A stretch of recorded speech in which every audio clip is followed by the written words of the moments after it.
C'est le jour J pour l'équipage d'Apologie. Ils sont 8 à embarquer dans la fusée de la Jasa. Tout le peuple bordelais s'est arrêté pour assister au décollage de la fusée.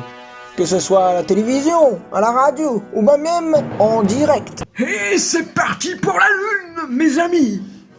Qu'est-ce que t'aurais fait si t'avais vu ça, papa? Non mais c'est pas ouf ça. T'en as pas marre de parler de ton vieux là? Surtout que ça fait 30 ans qu'on n'entend plus parler de lui, le pauvre. T'es vraiment has-been. Un peu de calme, je vous prie. Pensez plutôt à la chance que vous avez. Non licet omnibus adire Corinthum. Il n'est pas donné à tout le monde d'aller à Corinthe. Pitié, tais-toi le vieux, ça m'énerve que tu dises ça alors que ma boîte a besoin de moi. Comme on dit, le temps, c'est de l'argent. Alors suis mon conseil.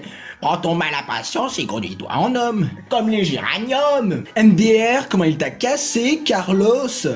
À propos, mes chers collègues, vous avez déjà raconté l'histoire du premier pas sur la Lune? Qu'est-ce que tu racontes, Stéphane? Attendez, mon roi, comme dit le dicton, sapere audete, osez savoir. Merci, mon cher. Alors voilà, le 16 juillet 1969, à 14h32 précise, décollèrent Neil Armstrong, Buzz Aldrin et Michael Collins. Après 4 jours de trajet, Michael Collins resta dans la capsule et laissa ses coéquipiers Neil Armstrong et Buzz Aldrin allumir à 21h17. Puis, à 2h56 UTC le 21 juillet, ils posèrent le premier pied sur la Lune. Tous les capitaux dans lesquels j'aurais pu investir avec l'argent de cette mission. Mais enfin, Stéphane, moi qui te croyais intelligent, tu crois toi aussi à ce canular des Américains? Mon roi, Qu'est-ce qu'il y a encore? regardez la Terre. Elle est si loin, comme les sapins. La tige est verte. J'ai le vertige. Mais qui est-ce qui m'a fichu un équipage pareil? Sauf votre respect, Majesté, c'est vous qui leur avez demandé de venir. Mais je le sais bien, Laurent. Tu prends tout au premier degré. Mon roi, tel la jacinthe des bois, je ne me sens vraiment pas bien. Qui va s'occuper de mes pauvres plantes pendant mon absence? Ah, mes narcissi, pseudo-narcissi. Tu vas pas nous gerber dessus, j'espère? Faudrait pas ouvrir les hublots de la fusée pour qu'ils puissent vomir dehors? Ouais, je suis d'accord, ça réglerait mes problèmes avec les Nippons. Comment ça? Je vois pas trop le rapport. Laisse tomber, Ourrelet, c'est des histoires de convoitise de mon fric.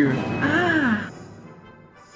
Entomori, souviens-toi que tu es mortel. Non, pas maintenant, je suis trop jeune pour mourir. Elle est vénère contre son roi ou celle-là ou quoi? Comme c'est curieux, je me sens mieux.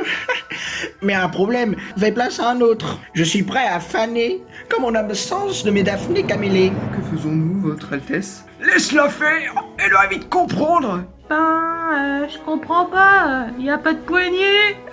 Mais quelle est conne celle-là! On dit Beati Pérez, Spiritu. Heureux les pauvres d'esprit. Comme vous dites, mon cher.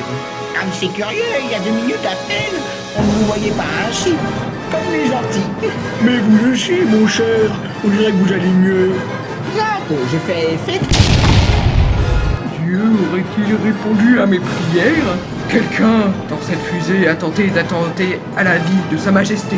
Qui est-ce? Laisse tomber, Laurent.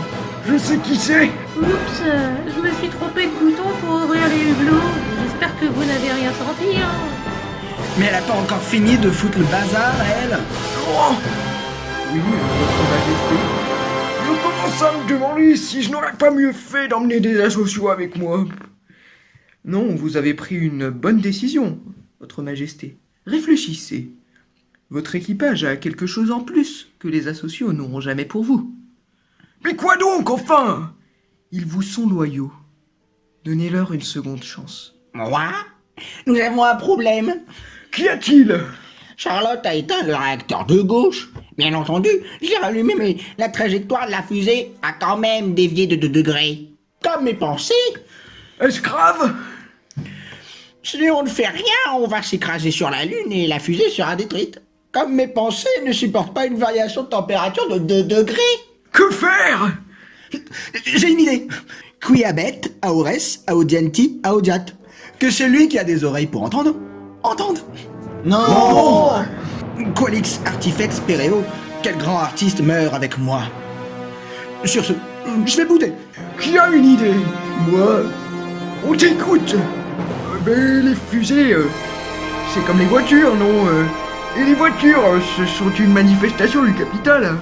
Donc, les fusées sont comme des capitaux. Je ne suis pas sûr de vous suivre, mon cher. On piège rien, Carlos. Parfois, on cesse de toucher à un capital pour qu'il s'autorégule. Avec cette fusée, ben c'est pareil. Si on coupe le réacteur de droite, la fusée se redressera. Qu'en penses-tu, Stéphane? Ah, ça devrait marcher. C'est bien que poussent les bleuets. Alors, action! Un zeste de citron, limonade zeste, je t'aime plus que tout. Ah, la la la la la la la la la. Allons! T'as déjà fait comme ça, c'est dégâts, Charlotte. Laisse Stéphane se concentrer. Mais c'était pour détendre l'ambiance. Bon, tu vas te taire, oui ou non? C'est qui le roi ici? Ben, c'est vous. Mais suffit!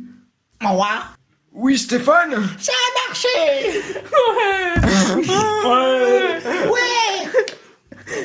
Allez, en route vers la lune, mes amis!